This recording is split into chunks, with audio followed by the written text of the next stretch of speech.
My name is Julie Kraft and I have bipolar 2 disorder. I'm Shaley Hoogendoorn and I live with bipolar 2 disorder. I was diagnosed 10 years ago at the age of 36. I was told of my diagnosis and I remember being relieved but also terrified. I know the perceptions and the stigma that goes along with it. I started sharing my story about 4 or 5 years ago. I decided to come forward and start sharing. It's led to me meeting the most amazing people walking the same path. So we had talked about collaborating. My greatest hope is that others will hear our stories and feel less alone. We can offer insight and give the world a real life living example of what bipolar disorder can look like. This is bipolar. This is bipolar. Hi friends, welcome to another episode of This is Bipolar. I am Shaley Hoogendoorn and I am committed to smashing the stigma around mental health. I'm a mom, I'm a teacher, event planner, speaker. So having bipolar 2 disorder gets me to do all the things. And this is my co-host, Julie. Hi, my name is Julie Kraft. I am also a passionate mental health advocate. I am also married. I am a mama of 3 girls, Canadian, and also passionate about sharing my story, spreading awareness. And so thrilled to have connected with a fellow advocate living with bipolar 2. And super excited to be here again. We have a fantastic meaty topic today. So Yeah, exactly. So today we're really excited, but we want to give a disclaimer because up until now, it's mostly been telling just our exact story and commenting on COVID, but we're doing an episode today where we want to talk about how we use our language. And it's conversations that we have been having back and forth, and we're just noticing the more we talk about, the more we are seeing it. So Julie, can you tell us a little bit more? What am I talking about when I'm talking about hurtful language in the mental health community? well, as you said, we are so excited. Our minds are racing. We always chat a little bit before we start recording. And so we're just going with it. I also want to throw in the COVID disclaimer. As almost everyone, when we're on, I am, in my home, in my great room. So you may hear a dog, you may hear a doorbell, but we're just going to go with it. So when we talk about language, we're talking about those terms that are often thrown out, usually unintentionally, but they can be very damaging and very offensive. And I was diagnosed 10 years ago, almost 11 years ago, and I've been hearing them almost daily. And so we first sort of put together some of the terms that people sometimes throw out without meaning to be offensive. So some of the ones that you may have heard as well are, I'm so obsessed with that. That drives me crazy. That person is a psycho. Don't be so mental. And then we actually often hear the actual diagnoses used as adjectives or derogatory comments. So, unpredictable weather. The weather is so bipolar. We've got a neat closet. He must be so OCD. So it goes on and on and on. And I think I'm guilty of it. I think that was something we wanted to also say, that we're all learning. And I will totally admit that I am guilty of also throwing out those terms. And I think we're just so used to it. And Shaley, have you had the same experience where it's almost just commonplace for people to throw these out? Yeah. And I think that our hope for this episode, if you're someone, our hope isn't to judge or make you feel guilty or anything, because we know that a lot of people listening might have a mental health disorder and sometimes we overthink things. So please do not take this as a judgment from us. It's more like, when you know better, do better. So we just want, our biggest hope is that we let you know that how these things are hurtful, or because I get a lot like, what's the big deal? So we're going to actually talk about why it's a big deal. And like Julie said, we say them as well. Sometimes we're only wounded because of the ones about our disorder, or if we know a friend. And I feel like as we get closer to people, or in proximity, it's like when someone's closer to you, you understand, right? So if you actually are related to someone that's bipolar, that might be something sensitive. If you're related to someone that has actual diagnosis of that. So we're here and telling you, you know us, and these things are hurtful and detrimental, and so we want to talk about them. Yeah. One of the first things that it does, the couple ones that Julie talked about, is it categorizes a very real mental illness. Yeah. So your example of, the weather is so bipolar, or some people that, can't make up their mind, or we use it as a blanket term to describe a behavior. Yeah. Right? But these behaviors generally are not symptoms, right?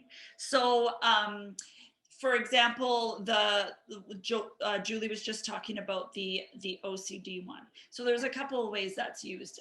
You're calling a person that they're OCD, right? Yeah. When you don't know for sure. And how do you think that is detrimental, Julie? What do you think?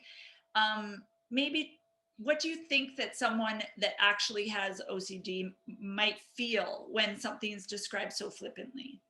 Well, I think it dilutes the severity of the disorder. I think it minimizes the pain and the suffering. And I think even since coming forward as an advocate, I've been able to connect with other advocates who have been diagnosed with obsessive compulsive disorder. And I now understand it is so much more than keeping, your clothes in order. It involves intrusive thoughts, compulsions, obsessions. It can be a very, very debilitating and painful disorder. And so I even was reading that, to just use it in terms of someone that's very neat and orderly and tidy almost just looks at the disorder as a positive, if that makes sense.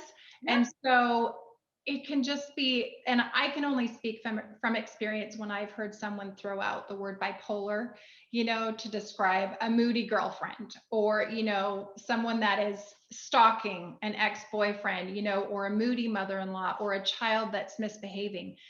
And the minute I hear it used that way, I mean, the very first time was in a Facebook post, and I'm going to get emotional. It's not an episode of this show without me getting emotional, but I can go back to that moment. And it was a post about, why is my 10-year-old so bipolar? And I just sat with my coffee cup and I started sobbing because it just felt like such a personal attack. I wanted to scream. I wanted to sort of explain, how hurtful that is. And so I think that's why we're out here, just sharing our personal experiences. And the other point to make, I think, too, is that I think the statistics are now 1 in 5 or 1 in 4 adults, experiences a mental health struggle. And so even if you're in a crowd of people and you don't think you're around anyone that might be struggling, I guarantee you either one of them is, or they have a mother or a brother or a cousin that is. So it really does affect us all. And that's why I think even this episode is so important. Yeah.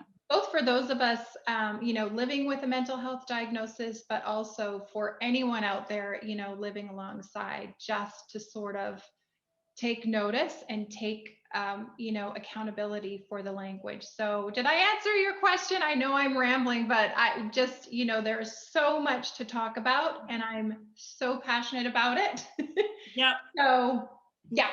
Well, and honestly, our whole podcast is to show and for you to get to know two people that have bipolar 2. So for them to experience our brains and how we think and how we talk about things,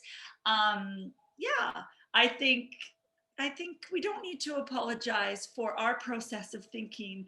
And so yes, you made sense. You did. Yes. And Shaley, I want to ask you, Yeah. a few other terms. I have never experienced a full-blown panic attack. Yeah. But I wanted to ask you, there are a few other terms that I wanted to get your take on. So I know we do hear people often throw out, oh my goodness, the store wasn't open when I got there. I had a panic attack. Or, for me, driving actually is very stressful. And so I don't want to minimize this, but, it would almost be like someone, I got to the parking lot and I couldn't, find a spot that I could drive into. I had a panic. I hear people throw around the term panic attack so loosely, when I've now learned that for anyone that actually has experienced one, it is, terrifying. And then the other terminology I'm going to ask you about, because I really value your opinion, is the whole terminology around suicide, and when there is a suicide, how we talk about it, because I know even for me, it's definitely changed the way that I speak about it. So Yeah. panic attack and suicide, and the terminology and the effects of how those terms are used. Yeah. And I think we've talked about it in a different episode, just learning the difference. I used to use anxiety attack and panic attack interchangeably. And what I'm learning is that a panic attack has way more physical symptoms. Okay. So when you're experiencing, some anxiety, some people also use it for stress. So we've got all these terms, but we actually need to understand them.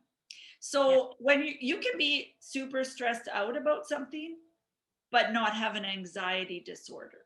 Yeah. So usually what that looks like is being stressed out about a certain situation, a deadline, those kinds of things. Tricky though, because if someone has an anxiety disorder, like you said about parking, average, someone might get nervous about a parking spot, but someone might have a panic attack about that. So when we're giving examples, they're things that probably a neurotypical or someone without an illness isn't having physical symptoms of a disorder, right? But we're not saying that these little things couldn't give a panic attack. So panic attacks, you have more of the physical symptoms. So many people say they have either called emergency or called a line. Like in Canada, we have 811. It's a nurse line. It's before 911. And a lot of people experience having a heart attack because you legit. I've had a couple where I'm not sure if I'm dying or not. Yeah. And that is not taking it lightly, like, because I'm actually worried about my heart. These are physical things. I'm sweating. Sometimes I feel like I'm going to pass out. And it could be over a big thing, but it could also be the one I talk about a lot. And I'll try and come up with a different example one time it was about toothpaste in a toothpaste aisle, right? Normally I don't care about toothpaste. See, this is so amazing that you're able to explain this, because for me, it's amazing. I've never experienced a panic attack.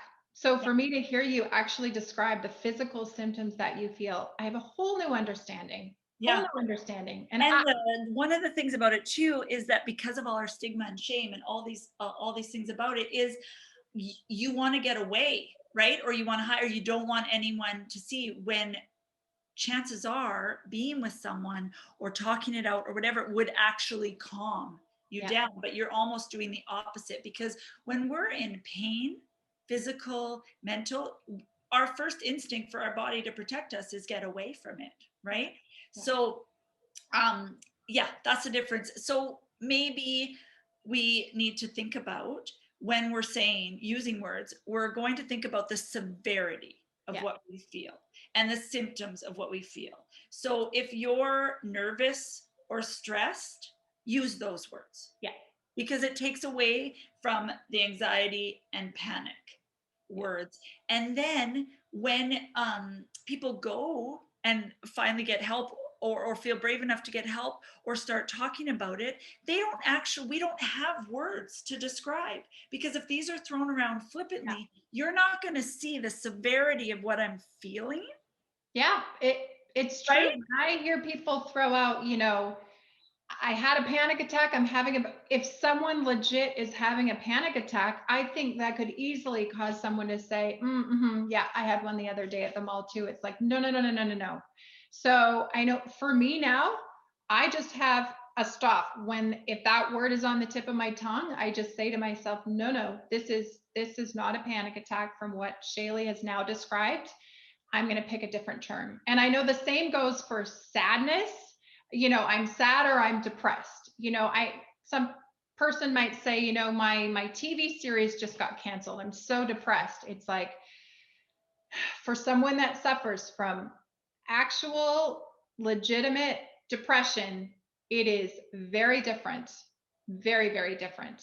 Yeah. Although I guess, as you had mentioned earlier, I mean, that could possibly send someone into a full-blown depression, but I think the listeners, the viewers know kind of what I'm getting at. And so even, the word depression, but I know a tricky one for me is suicide. And I'll be the first one to admit that I know 10 years ago, if someone died by suicide, which is what I say now, all you would see is committed suicide. And so I think a lot of people, they have no idea why that could be offensive or why that's probably not the best term. So I'm going to throw this one at you. Yeah. And this is, I'm sure this is probably new for a lot of people, because it's just so embedded in our society. And I was saying to Julie, like, our brains are so interesting, but I notice when I'm around people that use specific language, it comes out more easily, right? So I notice when I'm around people that swear a lot, all of a sudden I'm like, and I'm not a big swearer, no judgment if you are, but all of a sudden I'm like randomly dropping F-bombs, and I'm like, what is going on? But then I see, oh, okay, so I've been immersed, my brain is hearing it, so it's coming out. So sometimes I think that's what's going on. And so we've always, in the news, how we talk about it, it's always been committed suicide. And if we really think of the language, what do we use the word committed for? Generally for a crime. Okay. And generally that it's actually completely a choice. This is where it gets dicey. Okay. Because a lot of people have opinions. But I think for someone that has experienced severe depression, I knew with bipolar that I would get a switch. Okay. But if I didn't, and I didn't know, and I believed or thought this was my life for a very long time, or I didn't see an ending, you're not thinking, oh, I'm going to hurt the people around me. Oh, your brain is tricking you and telling you there is no hope. Right? There is so much pain that it's day after day after day. And maybe you've even gone to get help. I know people that different meds haven't worked, and it's been years and years and years of your life. You don't understand the pain. They aren't, so many people I've heard, they're not actually wanting to end their life. They want to end the pain. And that is the only thing that they can come up with. And I think, so what people are using now is died by suicide. And I think I do need to bring this up. And I want to be very careful of that, because if you don't know already, Julie and I are women of faith, but this is really perpetuated in the church. And what I grew up thinking, and it's not all churches, I'm not speaking for all things, but where churches that I went to most of my life were always portrayed it as a sin, right? Or a choice or a sin. And so it's, that's such a negative connotation, right? And so when you look at it like that, or it's portrayed like that, it's total judgment on the person instead of seeing their humanity or seeing their pain. And then the people around them are ashamed because they're related to someone that did this shameful thing. Yeah. It sounds like I'm worried now. My anxiety is telling me, my legit anxiety is telling me, oh no, I sound like I'm being really positive about suicide. No, that's not it. I just want us to be aware of our language, because there is someone around you, most likely at some point, that has had a family member or a coworker or someone. And we're seeing the numbers rise, and we're seeing the numbers rise in young people. Yeah. And that's not even more reason for us to think about these things. And we look at it, one more thing, we look at it from an outsider, right? Like people look at me, for example, mine wasn't situational. I had what I always thought I wanted. Like I had a husband, I wanted children, right? Or I was like working on my degree, or my outside life, it did, like, what's her problem? There's nothing wrong, right? That's depression. You don't have to have an incident. Some people do. Some people have a trigger or trauma, or it's a situational thing like a death or something that can put you in a clinical depression. But when there isn't, it people are easy to judge, right? That it's a choice, and we know that mental health isn't a choice. So one of the things that we're asking people to do, and it's now getting well known in the medical community, is to use died by suicide and not committed. Thank you, Shaley. Even listening to you, it just helps. It helps with understanding. And I think that's what this is all about. And yeah. Yeah, I know. It's like we need to take a breath, right? When you talk about I know my brain is gone blank, but there's still so much to share. I know also that we wanted to also give practical responses or things to actually say in that moment, because I've been in that moment where I've heard someone throw out the term bipolar, been so offended, but been so shocked that I literally don't know how to respond. And so I stay silent, and then I stay up, that night thinking about it. I should have said this, could have said this. And, one time in a restaurant, the waiter did throw out bipolar about the weather. And I did go back very gently and explained, I have bipolar 2 disorder. Perhaps a better word would be unpredictable. And I mean, immediately, the minute I took the time to gently, and I think the key word is gently and calmly, from a place of grace and love. Once I explained that to him, he just looked at me and apologized. And, that's all it took for him. And, so in that moment, I knew what to say, but I've also had it thrown out where I've just been, frozen. So one that I'm still struggling with is when someone does throw out the term OCD. Yeah. Shaley, help. Yeah, can I talk about that for a minute? Because that's what kind of spurred this on a little bit. So some of my other work on here in my life is I also work for She Loves Magazine, and I do a lot of marketing and social media. So I'm on social media all the time. Also, probably, I like to say it's just work, but basically I'm on social media all the time because you get working and then you get scrolling. So anyways, this is a big part of my life, managing social media accounts and working with others. And so one of the trends that I've been noticing is we're really, really into the word. It's being used, obsessed is being used. Yes. So obsessed is being used a lot by influencers to explain like a cream, a face cream, or this jacket, and usually it's like products, or it could be to describe TV shows, and even I'm noticing like in marketing there's like a category, right, of or things we're obsessed with, right? And it's just becoming so common that once you're aware of it, it literally, as I'm scrolling, it feels like, whoa, because I know people with OCD, and being obsessed with face cream isn't the same as having an obsessive thought or pain or something, and then having to do a compulsion to make it feel better. And those compulsions usually aren't things that enhance their lives. So this is one of the big things. And one of the things that I've been doing, and there's a few people that I follow and I just love, some were beautiful fashion things, or some were, you know, other advocates or things like that, because we say things too, right? Yeah.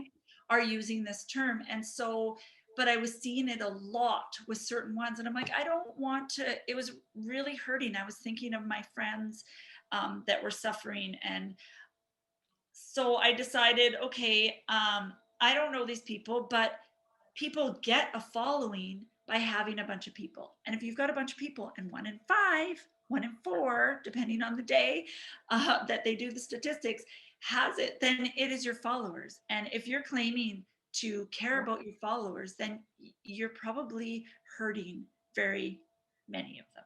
And so I decided with a couple that I really, really liked. Also, a few of them have spoken publicly about mental health. So I definitely want to follow them, right? Yeah. But they're still using that term because that isn't their mental health, their struggle, or some of them even were talking about having an actual disorder and still using this terminology. So I took like an entire day because my heart was hurting so much. Remember, we feel things very, very deeply. Very deeply. So I decided to write them. And I was like, if I never, ever, ever get a message back, at least I know that I'm trying to create awareness, and maybe there'll be a chance. So I just wrote from my heart, and not judgmental, because we know as soon as someone comes at us, we're going to stop, and just told them everything I loved about their account, and just asked them to consider maybe not using these words, because I explain people that I know have this, or actually because mental illnesses overlap, I have some intrusive thoughts and have some obsessive thinking. I don't have compulsions, so it wouldn't be considered obsessive compulsive disorder. But if you try and look at all mental health disorders, there's so much woven in to different ones. And so I explained that, and just explained, like, I know you care about your followers. Just, I'm asking this. And did you hear back? Okay, this is my phone. Yes. So I heard back from one immediately, and this is someone with a huge following. That's amazing. Yeah, and just was like, I had never thought of that, and I'm gonna think carefully about my words. And basically, what this is asking us to do is even make us even smarter than we are, because there is a such thing as a thesaurus, right? Like, let's find different words to explain. And I get that we want to show the severity of something that we're feeling, but there are other words. And so, rounding back to what you said, I can do hard things. Yes, help us. What can we replace obsessed with? Practical. So this one, I'm still working on it, because it's a hard one, because it's used so often. So the couple that I'm trying to, especially if it's a product or a TV show or something like that, I tend to tell people what I like about it, instead of just using that word. Or I'm trying out, I am wild about that, or this product really excites me, or something like that. I mean, it's not like I'm talking about products all the time here, but that's the influencer example. Or, even being, people are using it people are throwing it out as a person, or this. So the one I'm really working on is, I'm wild about that, or I feel super strong about this. And then one of the most practical things I do, Julie, and it's going to seem ridiculous. What? Tell me. I practice it. Because when we're in these situations, like you said, we freeze up, or if something isn't, like the swear words in your head all the time, right? If this isn't something, it's not going to flow out easily. And it's going to be really, like, seem awkward. So I will practice or think about it. And we talked about this, and I'd love for you to talk about it. We talked about normalizing being wrong. So what do you think about that moving forward? I'm wrong all the time. Well, and that's the thing. You're gonna make mistakes. And I think as long as we're in a constant state of learning, and wanting to know more and wanting to hear people's stories and wanting to understand, that's the best place to be. And it doesn't mean we're going to be perfect going down the road. I mean, even prepping for the show, Yeah. I've learned so much. And so, Shaley, even hearing you talk about your experiences, it's just, it all goes into my bank of things that I now understand. And I just want to say for you to take the time, because it's one thing to be offended or be hurt by something, but then to take the next step and actually be proactive, to take the time to write. You have now completely changed that influencer's view of the word obsessed. I would love to think that she's going to choose other words going forward.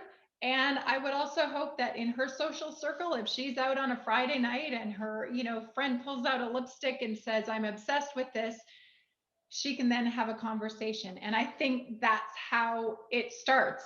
And, I came forward as a woman living with bipolar, to give people a real life face of the disorder. Yeah. I often will explain, the highs and the lows, the ups and the downs, so that if anyone that's heard me speak is maybe out and someone throws out the word bipolar recklessly, they can say, actually, I've met a woman with bipolar. And, this is what I understand of the disorder. And, I'm constantly in a state of learning, and I'm still the OCD. When I hear that thrown out, I'm still racking my brain because sometimes it's really quick and I'm with someone that I don't know very well. So I need help with that one. Kind of feel like saying something. I don't know. I don't know if you have any. And the other word that I'm having a tough time with, and I hear probably 100 times a day, is crazy. That's so crazy, crazy, or that's insane. And, I'm always wanting to be, gentle about it. I want to, be reasonable about it, but I also do know that there are very real effects that I've personally felt. Yep. And so, and the reason that one, because I've had people say, what's the big deal? Or everybody uses it. lighten up. But if you look historically, chances are that if Julie and I lived years and years and years ago, okay, we would have been actually considered that and possibly locked up, or possibly we have to think of the historical parts of the world. And one of the things I love that you said is that a person would think of you, right? Yes. And I think if it's something that you're really struggling to get out of your vocabulary, go and try and find a story. Yeah. Or, Google, find a story so that you can put a face to it, because chances are that's going to help you remember when you go to say that word next, right? The weather is so bipolar. Oh, is the weather like Julie? Yeah. No, right? I love that you said that. I had one more thing that you completely said that I was like, ding, ding, ding, ding. What was it? I know, I'm trying to think. So we talked about practicing it. We talked about getting to know someone or looking up different words. Oh, for the crazy one, I find that one really hard. I say it all the time. So one of the things that I've done too is to try and get people to think of different ways to talk about it, instead of just like, gently calling them out. I'll say, what do you love about that thing? What do you love so much more than just liking, right? Because then it gets them talking and realizing like there is different language. Yeah. And same with crazy, right? Yeah, I was just thinking, that's amazing, or that's, unbelievable, or that's so cool. Like and I think it's slow. It's not going to happen overnight. I catch myself all the time. And the other thing also that I want to touch on is just the effect that those terms thrown out loosely has on anyone living with a disorder, anyone that's been newly diagnosed, and how it really, I think, affected me, and me feeling like I could come forward and feeling that I wasn't going to be judged by the people around me. And so, that definitely, there was that shame there. And I think it was all a part of that. And so I think that's another great reminder of why we really need to be so aware of our words and our language, because we have no idea. The person behind us in the lineup at Starbucks, they may just have received a diagnosis, of bipolar disorder. And when they hear someone joking about it, that could quite possibly keep them from sharing, or, if they're thinking they might have it, or they're thinking about reaching out for help, that could be the reason that they don't. And then when I think about that, my heart, that's, I think, why we're so passionate about this. And, if someone out there listening or watching just takes an extra second, and there is so much more that we haven't covered, right down to hand gestures. I have an example. Can I say it before I forget? Yeah, absolutely. Okay. So one that's near and dear to my heart as well is that we throw around a lot is ADD or ADHD. I hear it all the time. And I have a family members that actually struggle with it. And it doesn't, especially in women and girls, it doesn't present itself in the stereotype that we put, just not being able to focus and think. There's executive functioning skills, organizing, anger and the stress and those kinds of things. And that's a huge one to look at. Especially to downplay it, because I know the people that I know, it affects their everyday life. They're not just disorganized, or they're not just have a few flying thoughts, right? There's actually something, in their brain that works differently. And it's so interesting. I'm just going to say this one because I think it will make people think twice about using that one. The thing that we don't understand about an ADHD brain, you would think there were neurons, if they actually did a scan, flying all over the place, but actually they have less serotonin, or they have less snaps going on in there. And so or their body craves that, or their brain needs that. So that is why sometimes, like, there's movement, or there's things, because what their brain is trying to do is to make those synapses that they don't have enough of. So there are things I know with small children. I teach small children, like controlling their bodies, or creating drama about something, because it's giving them the things that they don't have. Whereas it was interesting, because I always thought that it would be more, but it's actually less. And then that's why there's, all of these behaviors and such. So really be careful of that one. Again, the shame that you're talking about. And another thing with what we're noticing, and I think we're talking about OCD a lot, and remember, we're talking it through our own lens. If you're someone that has a experience, or if we've said something wrong, we want to normalize being wrong, please message us so that we can use different language to move forward. But another one that's really painful is all the like on Facebook or other things, where it's like there's a smarty out of the row and you take the test. How OCD am I? Please don't take the tests. Please don't post them, because as Julie said, this just perpetuates and further contributes to stigma, which further contributes to silence. And we know, right, that we know if we're in shame, or if we already feel bad about it, most of us are overthinkers. So we already feel these things, and it's hard enough for us to come forward. And these types of language or saying things are just reiterating to us how society thinks we are, and how we don't see mental health is the same as physical health, right? We wouldn't flippantly make jokes about other illnesses like cancer, arthritis, heart disease, right?